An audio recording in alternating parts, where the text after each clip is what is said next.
छोट पिला तो बुद्धि किंतु मानिया पड़िबो दीप गुड़ा 10 टंका गोटे दिन तो कोटिपति हे जिवो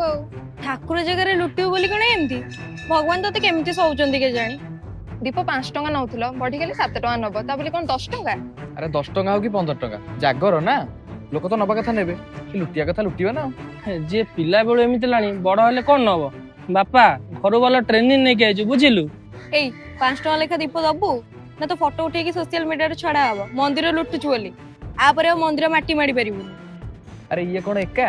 आकर गोटे ग्रुप अछि आकर बापा दादा भाई सब के कोडे बसतेबे ना हे खाली कोन सेति की तमे जो दीप ने लगुछ सिया फोन तो धोई देणी बिकी दोछंती हां भलो घिया दियंत जो तो डुप्लीकेट घिया ता संगे पुनी एते टंका खाली जागरटा बोली मु तते किछि कहि पानी नल देखथांत तमे जमा जानन एमान हेले गोटे गोटे स्वाभिमानी चोर भिक मागले लोक भिकारी कहबे ना एमती लुटी देले गल्ला आ खाली बाहर जगह बोली मु तते किछि कहूनी नहले ती थाप्पड़ देथांती तते देखु ना केमती चोरंग परी देखा होउची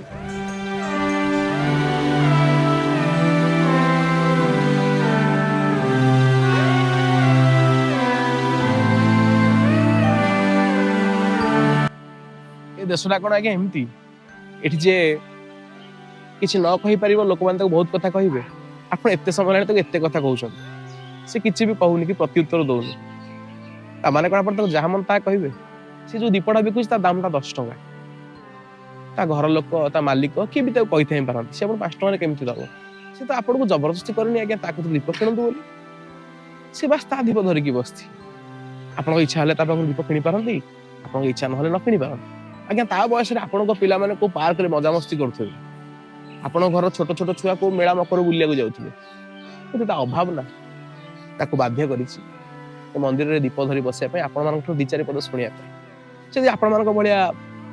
পয়সা वाला ঘর ছুয়াই থান্তা সে তো আজ জাগরে নিজে দীপ জালিকি বুলথান্তা কো মন্দিরের পরিবার সহিত বুলথান্তা একুটিয়া বসতান্তা সব পরে সে ভিক মাগিনি আগে কি আপনকু জোর জবরদস্তি করে ইচ্ছা হলে আপন নেই পারନ୍ତି ইচ্ছা নহলে ন নেই পারନ୍ତି যদি আপন কাকু খুশি দেই পারিবেন তাহলে কাকু কষ্ট দিয়ন্তু বিচরা সিনা কিছু কইবানু তা মন তা আত্মা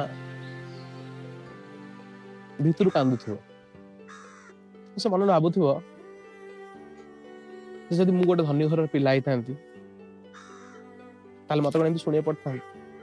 যদি বাপাଙ୍କ পকেটରେ পয়সା থান্তা যদি ମୋ ପରିବାରର ଭଲ ଅବସ୍ଥା ହେଇଥାନ୍ତା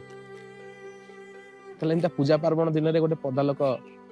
ମତେ କଣ ଧମକ ଦେଇଥାନ୍ତା ସକାଳୁ ଉଠି ଗାଧେଇ ପାଧେଇ ଠାକୁରଙ୍କ ପାଖରେ 2 ଲିଟର ଘିଅ ଦୀପ ଜାଳିଲେ ଆଜ୍ଞା କିଛି ଲାଭ ନାହିଁ ଯଦି ଆପଣ କାହାକୁ କଷ୍ଟ ଦେଇଛନ୍ତି ଆଜ୍ଞା ଦୀପ ମନ୍ଦିରରେ ନୁହଁ ହୃଦୟ ମନ୍ଦିରରେ ଜାଳନ୍ତୁ ମନ ମନ୍ଦିରରେ ଜାଳନ୍ତୁ କାହା ଆତ୍ମାକୁ କଷ୍ଟ ଦେଲେ ପରମାତ୍ମା କଣ ଶାନ୍ତି ହେବେ ଯଦି କାହାକୁ ଖୁସି ଦେବାର ଆପଣଙ୍କ ଅଧିକାର ନାହିଁ ଆପଣ କର୍ତ୍ତବ୍ୟ ନାହିଁ ଆପଣ ପାରିବେନି ଅନ୍ତତଃ ଚେଷ୍ଟା କରନ୍ତୁ କାହାକୁ ଦୁଃଖ ନ ଦେବା ପାଇଁ କାରଣ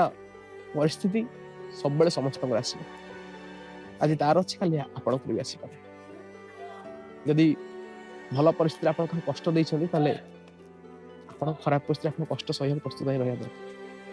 କାରଣ ଭଗବାନ ଏସବୁ ପରୀକ୍ଷା କରନ୍ତି ଆଉ ଏଇଟା ଏମିତି ମନ୍ଦିର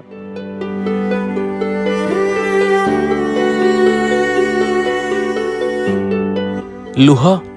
आउ पादुक पानी दुई जन देखा एका भाया हेले फरक एतिकी पादुक पानी भगवान संतुष्टि आ लुह कहार असंतोष कहारी लुहर कारण हुअनी कहीं तुम लुहर कारण हेबेनी कहीं भगवान सब देखुं।